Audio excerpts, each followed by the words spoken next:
اعوذ باللہ من الشیطان الرجیم بسم اللہ الرحمن الرحیم۔ السلام علیکم۔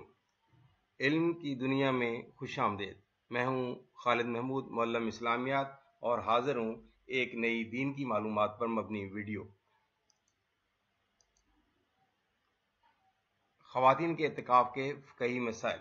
اس سے پہلے آپ میری ویڈیو میں اعتکاف کے باقی تمام مسائل، اعتکاف کی اقسام، اعتکاف کے شرعی اصول، اس کے فقہی مسائل، وہ سب اس میں دیکھ چکے ہیں۔ یہ ویڈیو صرف خواتین کے اعتکاف کے متعلق ہے، جو اس کے بارے میں بتائی جائے گی۔ خواتین کے اعتکاف کی شرعی حیثیت کیا ہے؟ عورتوں کے لیے بھی اعتکاف کرنا سنت ہے اور ثواب کا باعث ہے۔ عورتوں کے لیے شرعی حکم یہ ہے کہ عورتیں اپنے گھر کی مسجد میں اعتکاف کریں، یعنی جو انہوں نے اپنے گھر کے اندر اپنی نماز پڑھنے کے لیے جگہ جائے نماز مسجد بنائی ہوئی ہو، یہی ان کے لیے بہتر ہے۔ اور گھر کی مسجد سے مراد وہ جگہ ہے جسے گھر میں نماز، ذکر، تلاوت اور دیگر عبادات کے لیے متعین کر لیا گیا ہو۔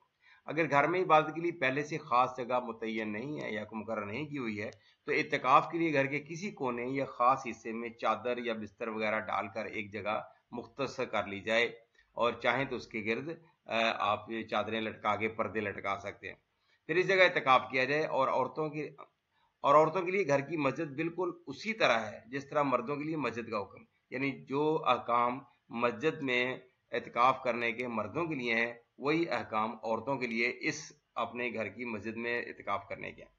اعتکاف کی حالت میں طبعی اور شرعی ضرورت کے بغیر وہاں سے باہر نکلنا درست نہیں ہوگا۔ اعتکاف کہاں کیا جائے؟ جیسے کہ بتایا گیا کہ مرد تو مسجد میں کرتے ہیں، وہاں بھی بنا دیا جاتا ہے خیمہ الگ سے، اور خواتین اپنے گھر میں ہی کوئی ایک جگہ پہ مقرر کر لیتی ہیں اور وہاں پہ اعتکاف وہ کر سکتی ہیں۔ اعتکاف کی شرائط کیا ہیں خواتین کے لیے؟ 20 رمضان مبارک کی مغرب سے پہلے نیت کرنا اور اعتکاف کی جگہ بیٹھ جانا، اور گھر کی مسجد یا نماز کے لیے مقررہ جگہ میں اعتکاف کرنا، اعتکاف کرنے والی خاتون کا روزہ دار ہونا اگر رمضان کے سنت اعتکاف کر رہی ہیں تو۔ نمبر 4 مسلمان اور عاقل ہونا۔ نمبر 5 ہے شادی شدہ عورت کے لیے مسنون یا نفلی اعتکاف کے لیے شوہر کی اجازت ہونا، یہ بھی چاہیے اس کو۔ عورت کا حیض و نفاس سے پاک ہونا، کوئی اس کو ناپاکی والا کوئی مسئلہ رہا ہو، بالکل پاک ہو۔ اور نمبر 7 ہے کہ عید الفطر کا چاند نظر آنے تک اعتکاف کی جگہ سے باہر نہ نکلنا۔ کن حالتوں میں اعتکاف فاسد ہو جاتا ہے، یعنی ختم ہو جاتا ہے، یہ اعتکاف ٹوٹ جاتا ہے؟ اعتکاف کی مقررہ جگہ سے باہر نکلنا ماسوائے قضاء حاجت یا واجب غسل کے، اگر غسل واجب ہو گیا تو آپ نہانے کے لیے جا سکتے ہیں، یا پھر آپ کو واش روم جانا ہے تو آپ جا سکتے ہیں۔ میاں بیوی کا ملنا یا بوس و قرار کرنا، قرآن مجید کی سورہ البقرہ کی آیت نمبر 187 میں اس کی بڑی تفصیل موجود ہے کہ اگر جب عورت گھر میں اعتکاف کر رہی تو ظاہر ہے وہاں میاں بیوی قریب ہوتے ہیں تو ان کا آپس میں ملنا بھی بالکل منع ہے، اگر ملیں گے تو اعتکاف ختم ہو جائے گا۔ مسلسل بے ہوش یا کئی دن تک جنون میں رہنا، اگر کوئی خاتون ہے وہ مسلسل بے ہوش ہو جاتی ہے اور کئی دن تک بے ہوش رہتی ہے یا جنون کی حالت میں رہتی ہے، دماغ خراب ہو جاتا ہے، تو بھی اعتکاف ختم ہو جائے گا۔ حیض یا نفاس شروع ہو جانا، یعنی یا تو پیریڈز اس کے شروع ہو گئے یا حیض شروع ہو گیا یا بچے کی پیدائش ہو گئی اس دوران میں، تو یہ اعتکاف آٹومیٹکلی ختم ہو جائے گا۔ پھر ہے کہ اگر خاتون نے کھانا پکانے یا گھر کے دوسرے کاموں کے لیے اعتکاف کی جگہ سے باہر نکلی عورت، تو اس سے بھی اعتکاف ختم ہو جاتا ہے۔ ہاں صرف کھانا لے سکتی ہیں، باہر سے اٹھا کے کھانا لا کے اپنے کمرے میں کھا سکتی ہیں۔ پھر یہ ہے کہ عید الفطر کا چاند نظر آنے سے قبل اعتکاف کی جگہ سے باہر آ جانا، کہ اگر چاند نظر نہیں آیا تو مغرب سے پہلے ہی اعتکاف چھوڑ دیا، ختم کر، اس کا اعتکاف ختم ہو جاتا ہے اس سے۔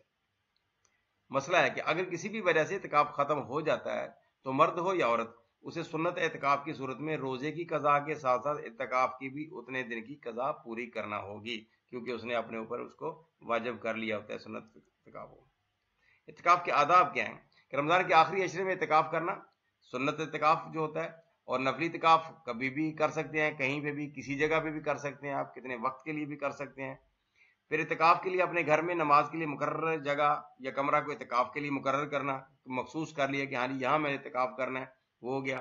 پھر اعتکاف کے دوران تلاوت قرآن مجید، حدیث و فقہ کی کتب کا مطالعہ، سیرت نبی صلی اللہ علیہ وسلم کا مطالعہ کرنا، انبیاء کرام علیہ السلام کا ذکر کرنا، دیگر دینی کتب کا مطالعہ کرنا، درود شریف کا ورد کرنا، ذکر و اذکار کرنا، دوران اعتکاف نیک باتوں کے سوا اور کوئی فضول کلام نہ کرنا، یہ سارے اعمال جو ہے مستحب ہیں اور ان کو یہ کرنا چاہیے دوران اعتکاف۔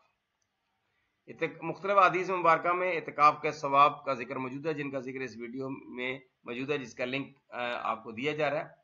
سب سے زیادہ فائدہ یہ ہے کہ اعتکاف کی بدولت آپ ہر وقت عبادت میں ہوتے ہیں اور اس حالت میں شب قدر کا پانا آسان ہے، اور جس نے طاق راتوں میں لیلۃ القدر پا لی اسے اس عبادت کا ثواب 1000 مہینوں کی عبادت کے برابر مل سکتا ہے، یعنی 86 سال کی عبادت کے برابر اس کا ثواب مل سکتا ہے۔